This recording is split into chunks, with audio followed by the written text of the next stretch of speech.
বর্ষার এখনো কিছুই নেই, নদীগুলোতে ঢেউয়ের প্রকোপ একবার দেখতে পাচ্ছেন।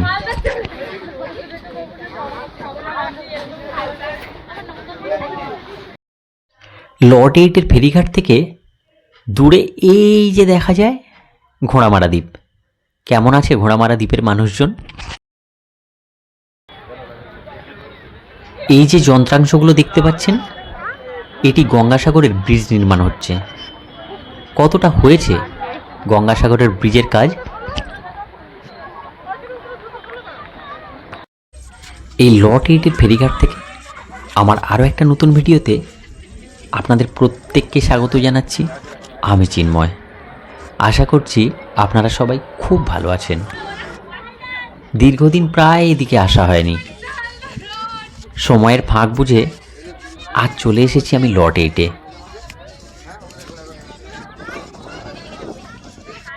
আজ আমি এই সূর্যাস্তের প্রাক্কালে লর্ড এইটটা ঘুরে ঘুরে দেখব, সাথে আপনাদেরকে দেখাবো।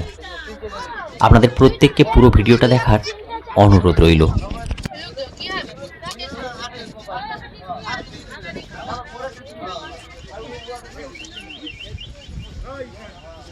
লর্ড এইটের একটি ফেরিঘাটে আমি এসে উপস্থিত হয়েছি।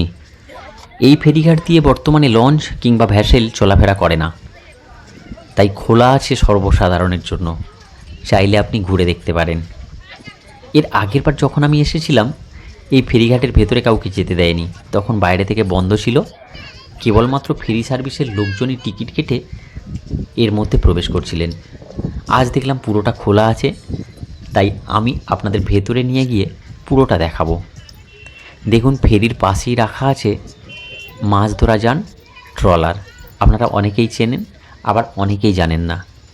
ট্রলার ছাড়াও পাশাপাশি রাখা আছে ছোট ছোট ডিঙি নৌকা, যেগুলোতে করে এই লোকালি মাছ ধরে বেড়ায় মাঝিরা।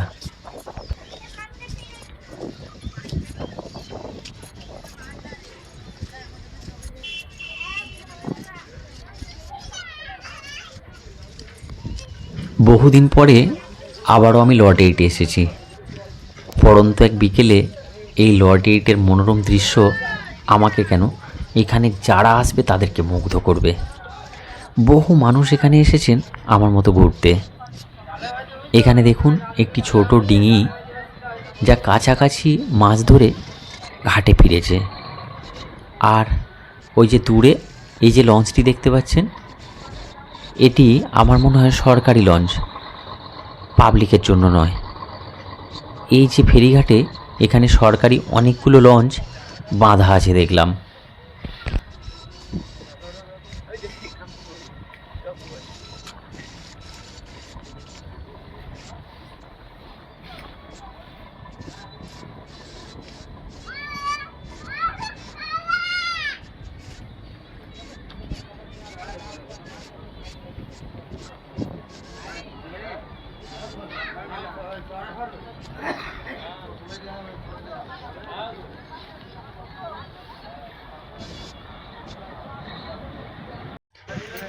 লর্ড এইটের এই জেটিটি বেশ লম্বা। চলুন আর খানিকটা হেঁটে সামনের ওই ডেকে যাওয়া যাক। ডেকের চারপাশে অনেক চাপ এবং সরকারি লঞ্চ বাঁধা আছে, সেগুলো আপনাদের একটু দেখাই।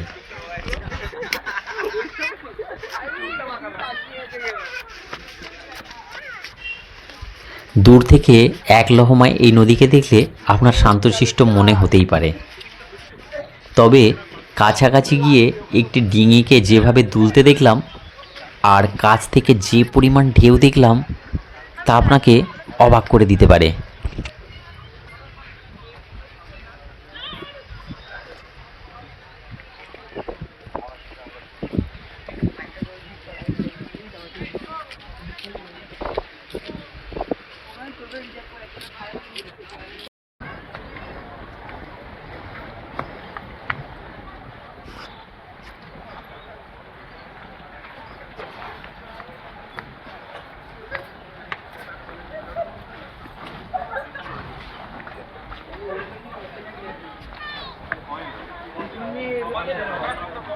এই বিশাল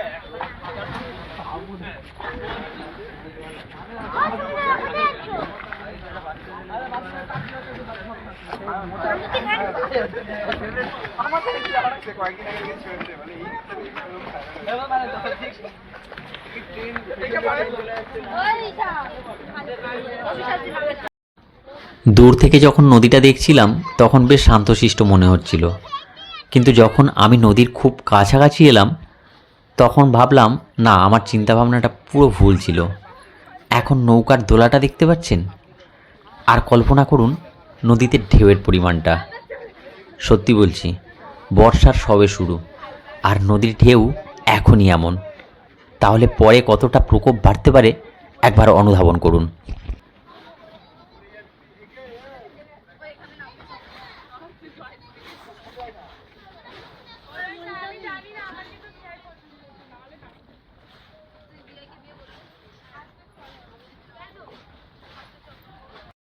নদীর এক কূল ভাঙে আর এক কূল গড়ে, এটাই তো প্রকৃতির নিয়ম।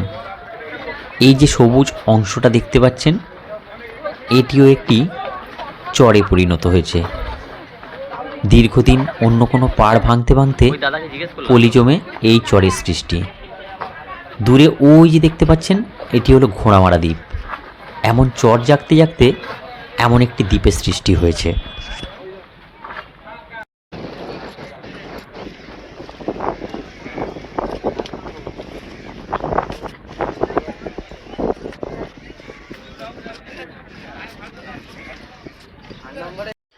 প্রকৃতির এমন অসাধারণ রূপ দেখার জন্য আমরা অনেকেই পাগল, আর প্রতিনিয়ত আমরা ছুটে বেড়াই এমন দৃশ্যগুলো দেখার জন্য।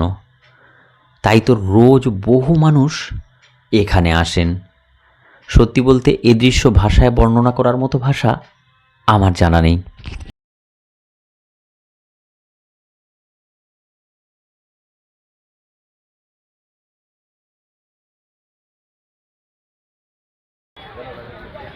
আমরা প্রত্যেকেই জানি গঙ্গাসাগর যাওয়ার জন্য আমাদের প্রত্যেকের নদীপথ পেরোতে হতো।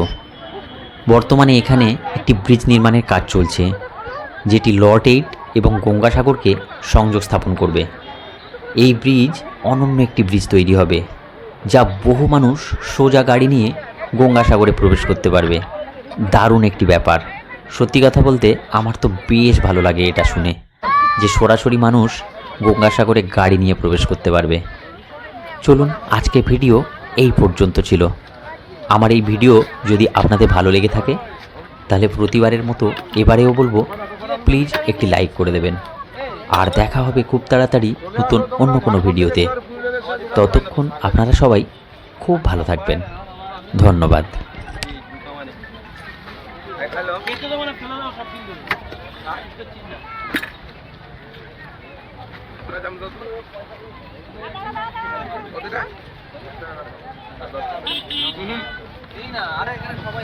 একটা নিলে হবে